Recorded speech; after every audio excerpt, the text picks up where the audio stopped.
When we think about independence, we think about the physical liberation of Indonesia from our colonizer. Dr. Sukarno, however, demands complete independence for about 70 million people now. Yet behind that historic moment lies a long, complex story, one that is much less explored, but provides the foundation of Indonesia's liberation. It is a story not only of guerrilla wars and sharpened bamboo stakes, but of ideological revolution. What if I told you that the audacious dream of independence was born out of three very different yet intertwined movements: Islamism, communism, and nationalism? Kami, bangsa Indonesia, dengan ini menyatakan kemerdekaan Indonesia. The siege of Indonesia's revolution actually has a very humble, very Indonesian beginning: late-night hangouts over fried rice and gado-gado. Our story began in Surabaya, in the house of Raden Mas Haji Umar Said Tjokro Aminoto. Born into Javanese aristocracy, Tjokro Aminoto turned away from his colonial career and instead became a journalist who fought for a workers' union. In 1914, he was chosen to lead the Islamic Union, or Sarekat Islam. Sarekat Islam was one of the earliest organizations advocating for the rights of Nusantara's people. Meanwhile at home, his wife Suharsikin ran a boarding house for students. There, over shared meals, the young tenants engaged in spirited discussions about politics, religion, and social issues. Unbeknownst to them, these nightly conversations were planting the seeds of revolution. Among those who gathered at Tjokro Aminoto's table were Semaun, Alimin, and Musso, who would later lead the Indonesian Communist Party, and Sukarno, who would become the nation's first president. Discussions in Tjokro's house revealed that these movements, which are now viewed as radically different, were initially not strictly separated. The Communist Party grew out of the left-leaning wing of Sarekat Islam, and nationalism was built on the legacy of mass movements generated by Islamism and communism. So let's delve into how each of these ideologies came about. Firstly, we turn to Islamism, ideas that were disseminated by Tjokro Aminoto. Tjokro Aminoto viewed Islam as a religion of justice and solidarity, the faith of the poor and the oppressed.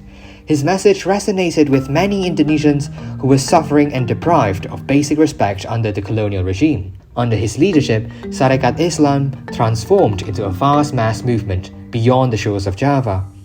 By the 1920s, it counted nearly 2 million members across more than 180 branches. Tjokro's message was deeply political, but was careful not to provoke excessive agitation from the Dutch administration. The Dutch was really eager to find excuses to suppress the movement. He once said, "Sarekat Islam is not a political party. It is not a party that seeks a revolution, as many people believe. We are loyal to the colonial administration. It is not true that we wish to fight. We do not, 1,000 times, no." At the same time, resistance through the lens of communism was brewing, and remarkably, the idea came from the colonial master's land. One of Tjokro Aminoto's students, Semaun, worked as a railway clerk in Semarang. There, he met a Dutch socialist named Henk Sneyvliet, who introduced him to Marxist thought. Inspired by the ideas of worker solidarity, Semaun then founded the Indonesian Communist Party, or the PKI, in 1920, the first ever political party in Indonesia to openly advocate for independence. The movement grew rapidly, organizing strikes in factories and plantations across Java, including various cement, furniture, and sugar factories. As many as 20,000 workers went on strike at a time. Semaun was eventually arrested and exiled to the Netherlands, and was succeeded by Tan Malaka. Tan Malaka went to the Netherlands too, but this time to represent the Communist Party in the Dutch Parliament, as the only party advocating for Indonesian independence. Eventually, Tan Malaka was also banished by colonial rule. He lived in exile for 20 years, constantly on the move and under different pseudonyms. In exile, he wrote Naar de Republiek Indonesia, Towards the Republic of Indonesia, one of the earliest calls for an independent Indonesian republic.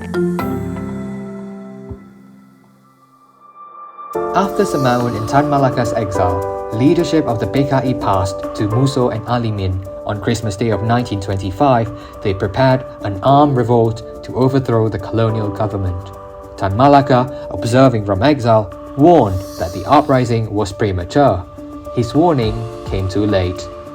The 1926-1927 communist uprisings erupted and were swiftly crushed. Over 13,000 people were arrested, 10 were executed, thousands more were imprisoned or sent into exile. Many were sent to the remote prison camp of Boywendigo, deep in the Papuan jungle. While Islamism and communism were gaining traction at home, another ideology was emerging at a scale that had never been seen before. It was called nationalism. In 1908, a group of Indonesian students in Leiden established the Indische Vereniging, later renamed Perhimpunan Indonesia. Their journal, Indonesia Merdeka, carried the dream of independence across Europe, especially circulated among highly educated Indonesians. Copies of their newsletter were also secretly sent back into the archipelago. They infused debates about the future of Indonesia with the energy and audacity that were impossible back home. Compared to Sarekat Islam and the PKI, Perhimpunan Indonesia was small, but its impact was enormous. Perhimpunan Indonesia members were brilliant thinkers who kept a close eye on international news and could write about their ideas more freely. Among its most prominent members was Muhammad Hatta, a student of economics in Rotterdam who would later become Indonesia's first vice president. By the mid-1920s, Hatta had become president of Perhimpunan Indonesia, representing Indonesian independence in international fora. He traveled widely, lecturing in Paris, Switzerland and Scandinavia, earning the respect of international activists. Hatta also worked with exiled communist leaders such as Semaun and Tan Malaka. Historian Ananda B. Kusuma once described these young intellectuals as few in number, but like plutonium in an atomic bomb. Now you might be wondering, Tjokro Aminoto still had another tenant that we haven't discussed yet, that charismatic man called Sukarno. Sukarno absorbed the spirit of Sarekat Islam, the discipline of Marxist thought, and the vision of nationalist unity. In 1926, as Hatta led the Perhimpunan Indonesia in Europe, Sukarno wrote his seminal essay on nationalism, Islam, and Marxism. He argued that these three movements, though different in foundation, shared a single purpose: liberation from colonial domination. To succeed, they must stand together as one great mass movement, with nationalism leading the way. The following year, he founded the Indonesian National Party, or Partai Nasional Indonesia. From Bandung, Sukarno delivered passionate speeches that ignited the imagination of ordinary Indonesians with oratory skills he had learned from Tjokro Aminoto. Once confined to student circles in Leiden, nationalism was reborn in Bandung. It was Sukarno who managed to turn nationalism from the exclusive interests of the well-educated into a massive and unstoppable grassroots movement. Let's fast forward to 1945 when Indonesia finally proclaimed independence. This proclamation marked the convergence of decades of ideological struggle as a result of our forebears debating, disagreeing, and sometimes fighting.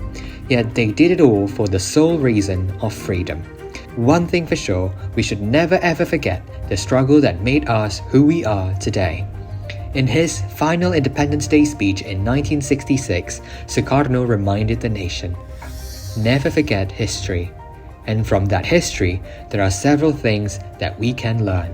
Unlike what many believed, political disagreement and ideological diversity have always been a part of Indonesia's struggle for independence.